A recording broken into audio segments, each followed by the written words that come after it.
Funding for this program is provided in part by the Minnesota Arts and Cultural Heritage Fund and the citizens of Minnesota. Hi, I'm Kathy Stutzman, your host for the On Q Latitudes series, the show that celebrates culture, heritage, and people from other countries who live here in our area. On today's show, we're going to learn about taking a leap of faith and the country of Cuba.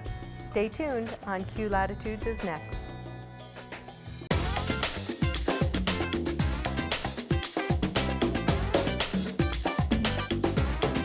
From KSMQ Television in Austin, this is On Q Latitudes, the show that celebrates heritage, culture, and people from other places in the world now living here in our area. On Q Latitudes.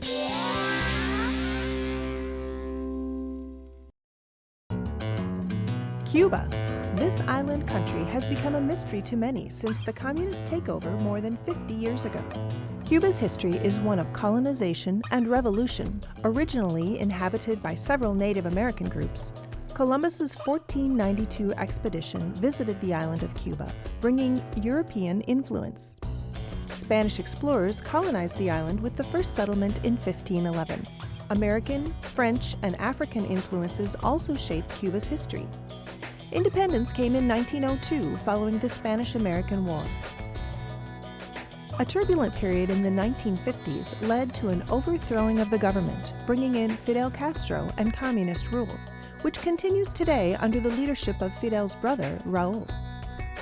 Under the state-controlled planned economy model, Cuba's main exports are petroleum, nickel, sugar, pharmaceuticals, and tobacco. Cuba's multi-ethnic population results in a blend of music, art, and food. Cuba's literacy rate of 99.8% is a result of an aggressive literacy campaign and compulsory and free education through the secondary level. Cubans also enjoy sports such as boxing, baseball, basketball, and volleyball. From salsa rhythms to the Ballet Nacional de Cuba, from ropa vieja to world-famous Cuban cigars, this island's culture is colorful, spicy, and lively. Come join us as we learn more about Cuba on Q Latitudes. We've just learned some important things about Cuba, which is great for context, but it is in the stories that we gain understanding. I'm happy to welcome Luke Sperduto as my guest co-host today. Welcome, Luke. Hey, Kathy. Thanks for having me. Yeah, great to have you here. Today we're going to hear a story about adventure and the unknown. So tell me, have you ever been in unfamiliar territory? Yeah, I have. When I was in college, I spent a summer teaching at a really rural nursing college for Dalit women just south of Chennai in Tamil Nadu, India. Yeah. This was definitely uncharted territory for me because very few people there spoke English. There were very few young men because it was a nursing college for young women. And also, there were no other Caucasian people nearby. So it was really wild to interact with these folks, and I was supposed to be there teaching English, but I couldn't really hardly understand anything that they were telling me, and it was really quite an experience to spend the summer there with them. Wow. Now, have you ever had any adventures of your own? I have. I've had some fun adventures. But in 1979, I was in one of the most unfamiliar territories that I've ever experienced. Okay. I traveled to the island of Grenada, and I was there with some friends, visiting some friends. And little did I know that the island of Grenada was in the middle of a coup. Maurice Bishop was overthrowing Gary, who was English rule, and there were soldiers all over, there was a lot of fighting, and here I was in the middle of all of this conflict. It was quite an interesting experience as a young woman. But an interesting thing about today's show is that Fidel Castro sent help to the island of Grenada to Mo Bishop. And so my experience and my intrigue with Cuba actually started at that moment. And today our special guest is from Cuba. He was sent to the United States by Castro's government as part of a political trade, and I can't wait to hear more about his story. Yeah, neither can I. All right.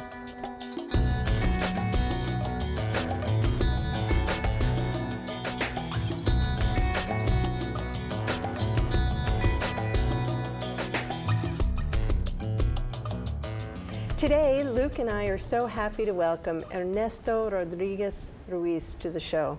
Ernie is from Cuba and came to the United States in the 1980s. I'm eager to hear his story. Welcome, Ernie. We're so glad to have you here today. Thank you. So, would you begin by sharing the story about what brought you to the United States? Well, the beginning when I was like 18 years old, Okay. when my father died, Okay. I started working in a sugar factory. And I met a guy over there in the work, and he started showing me all the United States cigarette, all the Coca-Cola, all the. I never see a Pepsi, but the popular was Coca-Cola in Cuba. And he started to tell me about United States. But I was afraid because in another thing, the government told me about the United States was a dangerous country. The government was Fidel Castro. Yeah, Castro. Castro at the time. Yeah. And they told me the United States was danger for Cuban people, Okay. especially because I was black. Okay. Because when I was in Cuba, I only see about Mississippi and Oh, I'm sure, yeah. all this. With some of the southern states. southern state. Okay. And I was afraid to come in. Okay. And then when in 1980, when Castro opened the door, So in 1980, Yeah. Castro opened the doors with the United States. yes, United States. And he said what? It's the deal with United States. Okay. There, and that time was Jimmy Carter was the president, and they have a deal between Castro and Jimmy Carter. They say, if you don't want the people in there, you can send it over here. We are working. Okay. So Castro worked a deal with Jimmy Carter, our president at the time, and said, if you want these people to come to your country, the doors are open. Yeah. Okay, so the doors are open, and so there are people in Cuba. Now, how did you end up here? Well, I was in prison, and they started mentioning name, Okay, and then there was a list. Every week was a list, okay, and they started mentioning a name. All the name we mentioned here, please to come into the office. okay. So you're waiting to hear your name waiting, being called, but you'd filled out a form to Yeah. say, despite your fear Yeah. about the United States, you had an application given to you that Yeah, you they could have a apply to application. say, I would come to the United States if my name is called. I was afraid to fill up the application because I was thinking it was a trick Really? by the government. See who was with the revolution or who was against the revolution. Interesting. But I see in newspapers or other people and the people told me that's true. If you want to go, you can go. So you fill out the application, I fill you up take the- that risk, Yeah. and one day your name is called. For 1 month, I filled it up, my name, because they told me it's no more less. Yeah, I waited, and one day they called my name.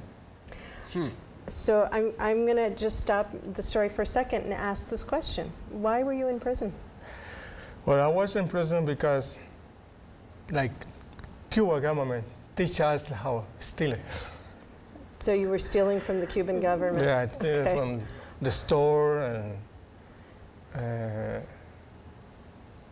farm, because the farm is owned by the government. Okay. And it's saying I was stealing, I was giving it to my families or my friend or somebody who needed. So you were stealing from the farm Yeah. and then giving Farm it to and your family? stores, and I got caught. Yeah, I got.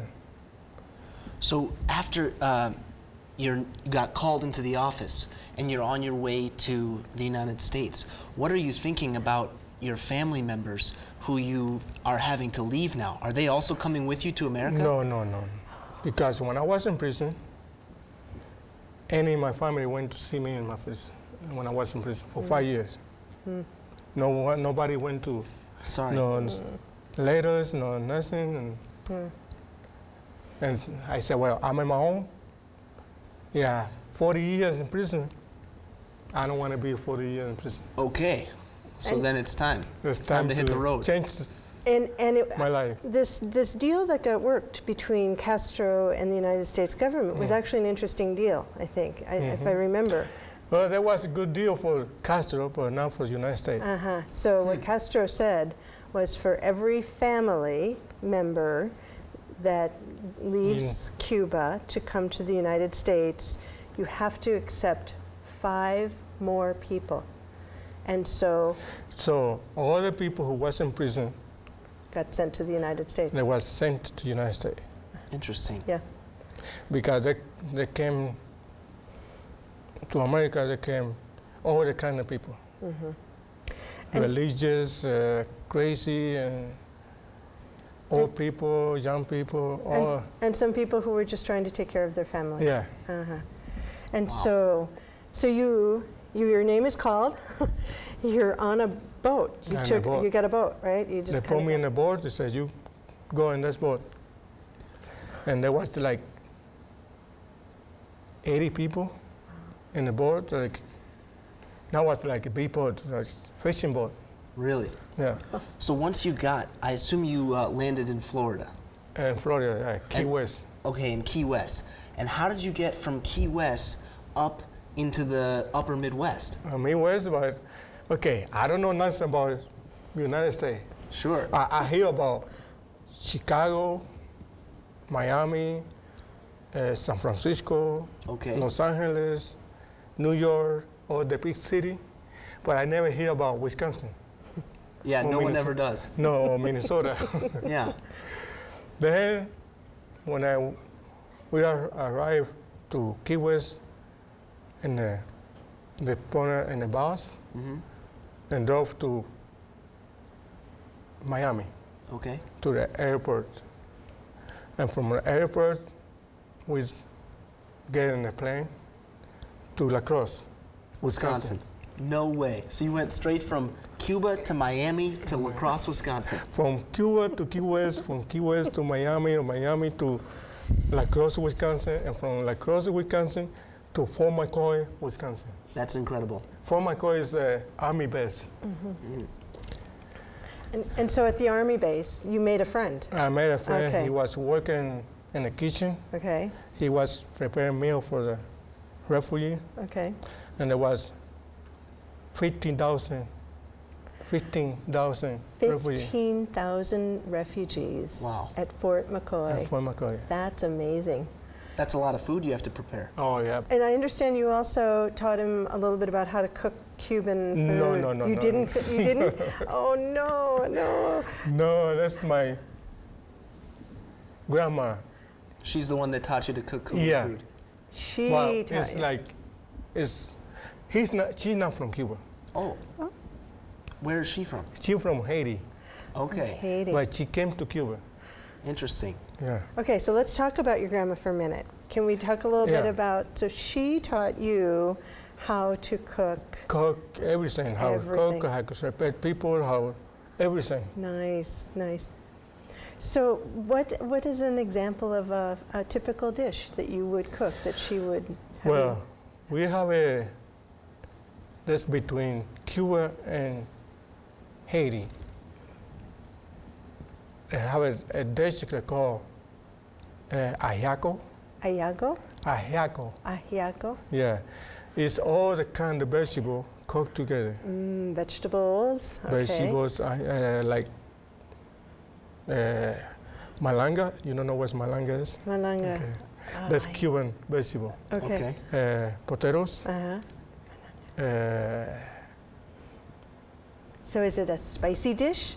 So No, you can no, make it. You that can one's not make spicy? or Okay. you can make nice spicy. Okay, and are there special occasions that you would cook a special Well, dish like that? That's when all the family get together. Nice. So would that happen on like a Sunday or a holiday or a It's festival? When do your family? when would you- anytime when we get together, she make all nice. the food. Nice. And when she make all the food, it's nothing left. Yeah. It's everything gone. I bet it's tasty. Oh yeah. Have you made hayakos here since coming to Austin? I only make 3 times. Really? But for myself. Sure. Yeah. Yeah. Now, I have to tell you, our community has benefited by having Ernesto here, because I heard a rumor that he's made some really good Cuban meals for some people over at the Salvation Army. Oh, wow. And it's been Yeah. really Nice. well I make 2 received. times. Nice. So I can't wait to be tasting some really good Cuban food. Yes, I make one time. I make ropa vieja. Okay. You know what ropa vieja means? No, please tell us. Shredded meat. Okay. Shredded, you know. You have Shredded to, meat. Yeah. Sure. And you're calling it ropa vieja. Ropa vieja. Okay. And what else? Shredded meat? And yellow rice. Ah. Wow. And I take it to school. Yeah, put it on the table. The people start smelling it. Yeah. They know you're here because they can smell it.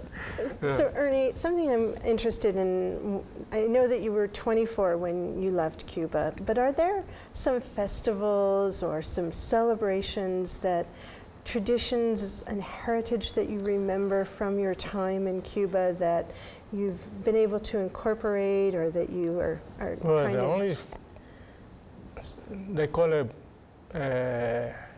Bembe. Bembe? Yeah. Okay. It's a religion Okay. festival. Okay. It's had to be like on the angels and dead, and there's with people who live in there. Uh-huh. They celebrate more there. Okay, and so would that celebration be a day festivity? It's Is it like a family almost time? like San Lázaro. San Lazaro? It's December 17th. Okay. Okay. That's what they celebrate Bembe, All right. because they celebrate his The day of St. yeah, Lazarus. San Lázaro. Okay. And we have a Santa Barbara. It's another festival. Festival. Okay.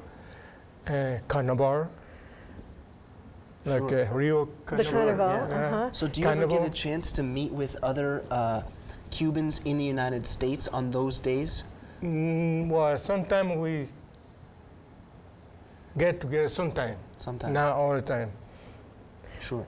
Okay, so when I think about those festivals, I think of music and dancing. Dance, food, and Okay, so I also have heard that you have danced here, that you like to dance salsa. I like to dance salsa. That came from Cuba. Uh-huh. Danzón. That came from Cuba.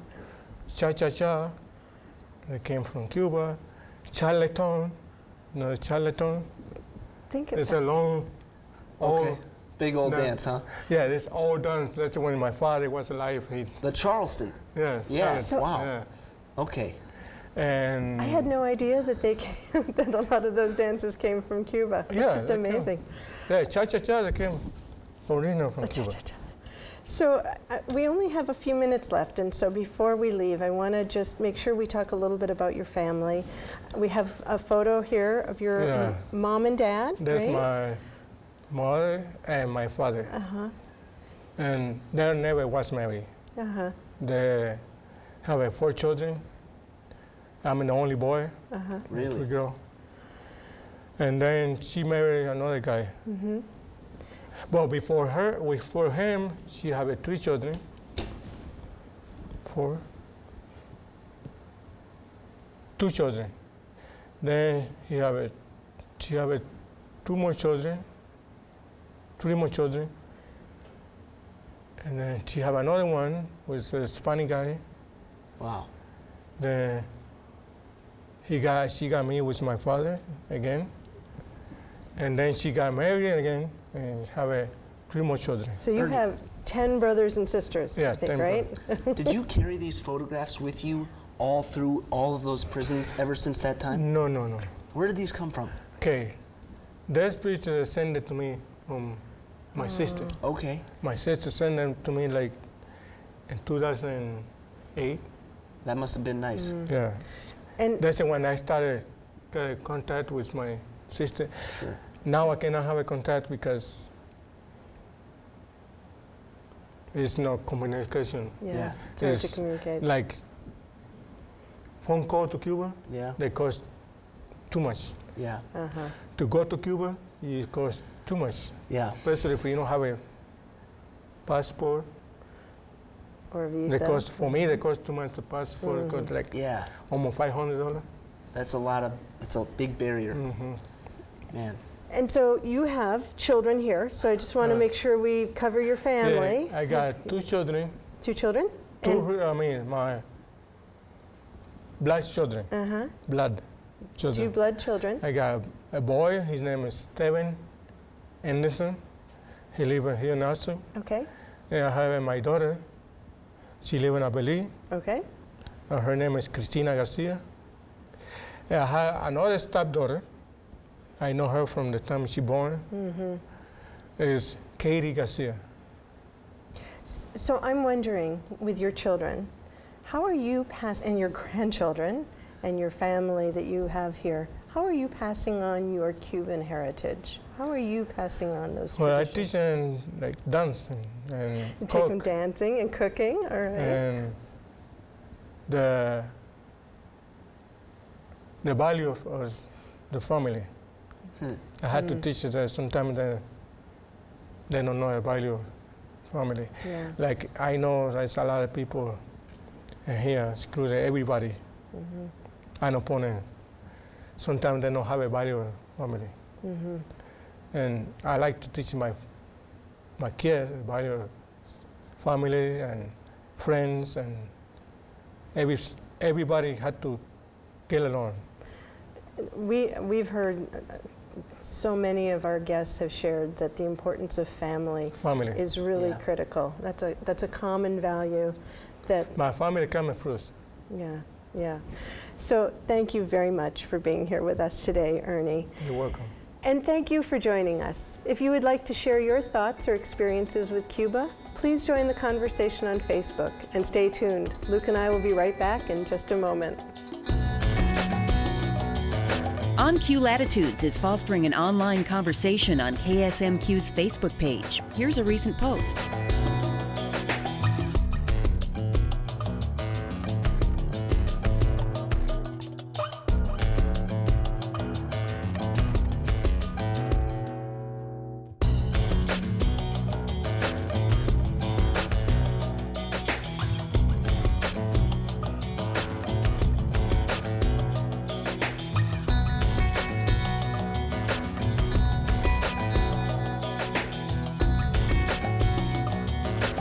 If you'd like to know more about the cultures we're exploring, like us on Facebook and join the conversation. Wow, Luke, that was amazing. Just think about the things that we take for granted, the difficulty of hard choices, and then living in a country that's ruled by a dictator. It's really interesting. What did you hear and what did you learn today? Oh my gosh. I mean, when we heard about Ernesto's relationship with his grandmother and then the way he feels about his granddaughter here in the United States, I was thinking, that is pretty incredible. The amount of time he's getting to spend with her now after having to leave his family at such a young age. Yeah. And he mentioned some interesting roots, some kind of vegetable or some kind of food. Is that, do you have some right there? Sure, I have some. And so that tie-in with family and food is always something that I love talking about. Yeah. Look I found some malanga. That's what he was talking about. Yes, this is one of his favorite holiday foods. It's actually a tuber, and it's very sweet, and it's purple. Wow. And so I found it here. I'm so excited that I was able to find that locally. I can't believe you found that here in Austin. Yeah. And food has an interesting theme too in this story about the scarcity of food. And I really realize that it's hard to understand the impact of making difficult choices about your family and your family being hungry. And I'm just so impressed at how Ernesto has gone from his circumstances and is now working with families at the Salvation Army who may be hungry, and who may not have the opportunities to feed their family. And so what he brings to that work is a level of empathy that I don't think any of us can really understand or embrace. I think you're right. Just amazing, just Yeah. really amazing. He was really an inspiration in many ways. So thanks, Luke, for being here today. It's thanks so much. really been great. It's been a great time. And thank you for joining us on this episode of On Q Latitudes. I'm your host, Kathy Stutzman.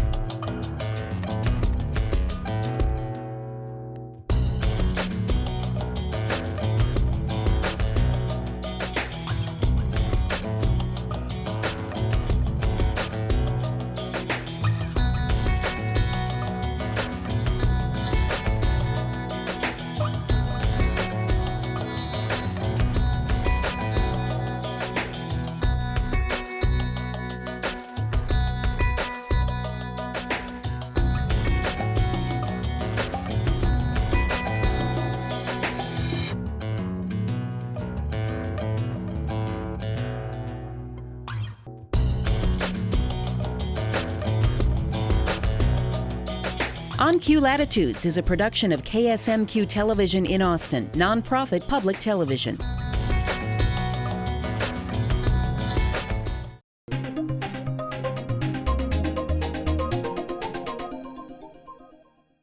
Funding for this program is provided in part by the Minnesota Arts and Cultural Heritage Fund and the citizens of Minnesota.